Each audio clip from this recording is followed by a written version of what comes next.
Welcome 26 news के साथ मैं हूं नाइला मीर। नजर डालते हैं नेशनल बुलेटिन पर। मुस्लिम लीग नून के सीनियर रहनुमा ख्वाजा आसिफ ने बानी पीटीआई को पाकिस्तान की तारीख का सबसे बड़ा चोर करार देते हुए कहा कि इमरान खान ने 2.25 अरब रुपए अपने दोस्तों के कामों में इन्वेस्ट किए, ज़कात के पैसों को भी नहीं छोड़ा। सियालकोट में खिताब करते हुए उन्होंने कहा कि बानी पीटीआई ने सिर्फ नारे लगाए, कोई काम नहीं किया। उन्होंने मजीद कहा कि माजी की हुकूमत उनके खिलाफ कोई सबूत पेश नहीं कर सकी। ये लोग चंद रोज जेल में रहे और अपने लीडर को गालियां देना शुरू कर दी। ख्वाजा आसिफ का कहना था कि मियां नवाज शरीफ चौथी बार भी इंशाल्लाह वजीर आजम बनने जा रहे हैं और इंशाल्लाह 8 फरवरी को फतहयाब होंगे।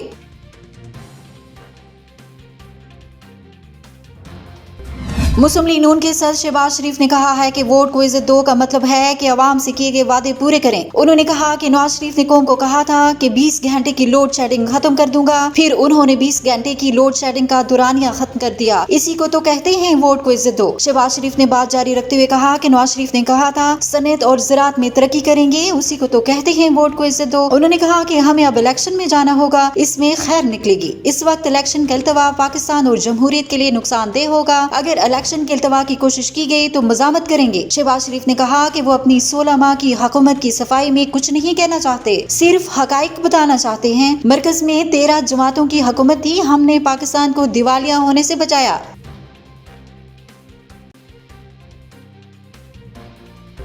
अमीर जमात इस्लामी सिराजुल हक ने कहा है कि अवाम 8 फरवरी को इन पार्टियों से हिसाब लें जिन्होंने मुल्क की मैशत और अमन तबाह करके महंगाई और बेरोजगारी मुसल्लत की। चीचा वतनी में इंतखाबी जलसे से खिताब करते हुए अमीर जमात इस्लामी सिराजुल हक ने मजीद कहा कि इलेक्शन में कामयाब होकर ब्यूरोक्रेसी में इस्लाहात मुतारफ कराएंगे। अंग्रेज के दिए गए निजाम मौजूदा VIP कल्चर और खानदान की पार्टियों से खलासी हासिल किए बगैर तरक्की मुमकिन नहीं। अगर जमात इस्लामी इक़्तिदार में रही तो अवाम हमसे हिसाब लें, वरना 8 फरवरी को इन पार्टियों का एहतसाब करें जिन्होंने मैशत अमन तबाह किया, महंगाई बेरोजगारी मुसल्लत की। उनका मजीद कहना था कि जमात इस्लामी अल्लाह की जमीन पर अल्लाह का निजाम चाहती है। हम रसूलुल्लाह सल्लल्लाहु अलैहि वसल्लम के गुलाम हैं। हजूर सल्लल्लाहु अलैहि वसल्लम से इश्क का तकाजा है कि उनके दिए गए निजाम को नाफिज करने की जद्दोजहद की जाए। अवाम वोट की ताकत से मौजूदा फरसूदा निजाम से जान छुड़ाकर कुरान और सुन्नत का मुआशरा कायम कर सकते हैं। 7 दिहाइयों से मुसल्लत खानदानी पार्टियों, जालिम जागीरदारों और करप्ट सरमायादारों ने अमरीका की गुलामी अख्तियार की। ये वाशिंगटन के खौफ से इसराइली मुजालिम की मजम्मत नहीं करते। उन्होंने कश्मीर का सौदा किया, डॉक्टर आफिया की रिहाई का मुतालबा तक नहीं किया। IMF की पॉलिसियां जारी रखते हुए मुल्क को सूदी कर्जों की दलदल में धंसाया। ये अब मजीद बारियों के तलबगार हैं, अब इनकी नहीं अवाम की बारी आएगी। सिराजुल हक ने कहा कि जमात इस्लामी कामयाब होकर गैर तरक्याती खर्चात का खात्मा करेगी, बचत को यतीमों और माजूरों की कफालत पर खर्च करेंगे, बेरोजगार नौजवानों को रोजगार और तालीम आम करेंगे। उन्होंने कहा कि जमात इस्लामी सूद का खात्मा करके मैशत को इस्लामी उसूलों पर इस्तवार करेगी। उन्होंने कहा कि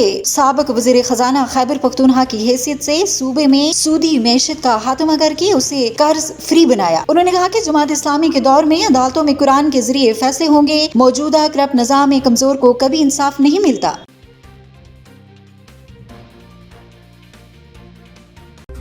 अब तक के लिए इतना ही। मजीद खबर और अपडेट्स के लिए देखते रहें 26 न्यूज।